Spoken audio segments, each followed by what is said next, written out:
More studios checking in, and we're in the studio manifesting our own reality. The details is the fruit of your creativity. And we live in an era where minimalism is highly pedestalized, which is not a bad thing. But when it comes to creativity, minimalism takes the creativity out of your work. I get the idea of having less clutter in your home. I get the idea of having a clean space, clean mind. But when you're creating, things get messy. As I said in previous videos, the sacral chakra is the chakra that governs your creativity. And when we say creativity, it's not always about being a musician or an artist or a painter.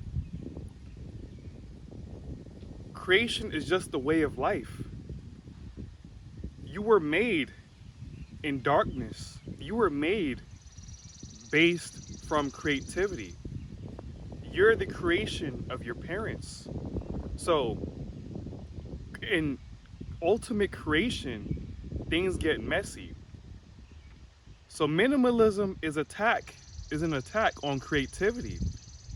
If you look at a lot of products being made nowadays, it's going with more of a minimalist approach. That's the trend in creativity right now. But I practice minimalism in the sense of I don't like having clutter in my house.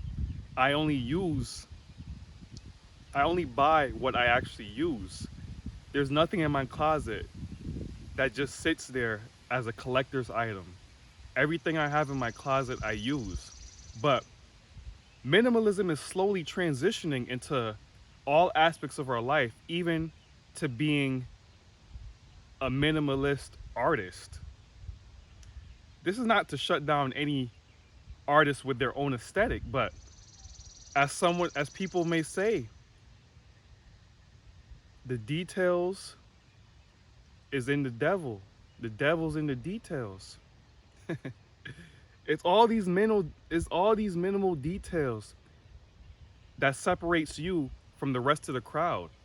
So if all of us are getting wealthy, all of us are just gonna have white walls, white sinks, white houses, white fences.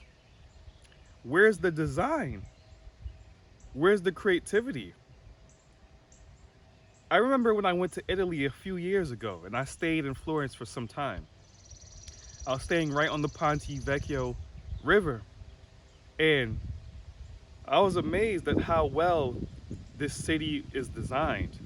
Even just the water fountains on the street, it had a statue with, I think, gargoyles, and you would lift a lever up and the water would come out of its mouth, and that would be a water fountain.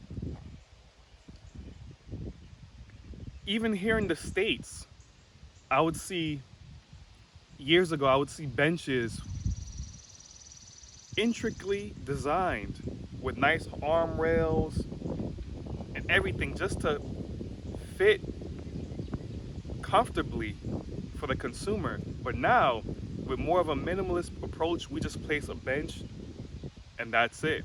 There's no intricate details to anything we create anymore. And it's a sign why we live in an era where people don't value the kids, how the kids' thoughts, the kids' creativity, and the kids' mentality. And once we don't value the kids, the creativity is going down. The imagination is going down. There's a war on your creativity and there's a war on your imagination. Minimalism may be the smokescreen to your creativity. You have all these outlandish ideas, all these wild, futuristic ideas, but you're worried about how the crowd will take it because you don't see anything but white walls and plain designs. So you figure that no one else may like it. Fuck that. You lead with your creativity, don't lead with the trends. Lead with your creativity, don't lead with the times. Instead of trying to fit in, you be custom made. You're custom made to stand out.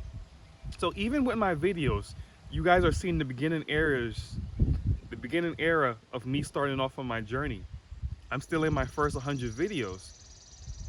Who knows what my videos are gonna be like when I hit 400?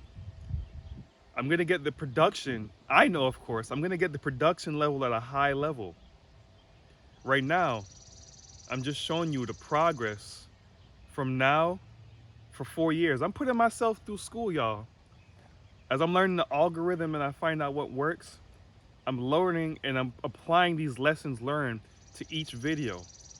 I'm bringing more energy each time. But in this minimalist era, we're taught to be functional, not really stylish or have something well designed. And I'm telling you how this has an effect on your creativity. This waters down your creativity. You got all this juice, you got all this sauce, and you put all this sauce in the Kool-Aid. And then with minimalism, they come in and put the tap water in to water it down. It's too much. It's too much flavor. Too much flavor in it. But lead with your creativity. Don't lead with your times. I know you see white walls, you see plain designs, you see minimalist designs, and it looks cool. I like minimalism, but I like minimalism in the sense that I only use what I need. I don't collect any clutter because when I collect clutter, my mind gets cluttered as well. But clutter isn't always a bad thing. I'm not saying clutter is good or bad, but if you know how to manage your clutter, then you could create amazing work. It's through these dark times where creativity is illuminated. We all want to have these bright white walls. I guess it gives you peace of mind, and I like it, but put some dope shit there. Design your doorknob to a certain way. Don't just get the standard doorknobs. Also, back to Italy. When I was in Italy, they still had the standard doorknobs they had in like the 1950s. Shit that you gotta pull out and that's art. It's only in the States where the art is not valued to the same extent as math or to the same extent as health. But art is life itself. Life imitates art. Art imitates life. It's all one. So when I see minimalism, although you have a clean mind, is your mind creatively clean? Is it clean in a creative way? Because people just go through the motions with no set direction on where they want to take their creativity. They just want to blank out and whitewash everything when the true power lies in the colorful images in your head. It's up to you to paint these colorful images and bring them to your reality. Even in a whitewash world, we still need color.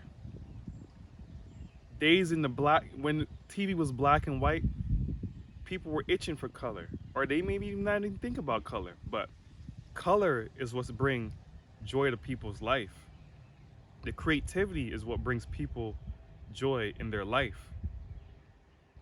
So in a whitewash world, show your true colors. Don't be trying to whitewash your creativity because it matches the trend. Lead with your heart, and your creativity will repay you. On that note, get the book in the bio. The Cage Bird Still Flies out now on Amazon. And if you enjoyed this video, like, share, comment, subscribe. And until next time, you guys be well. Peace.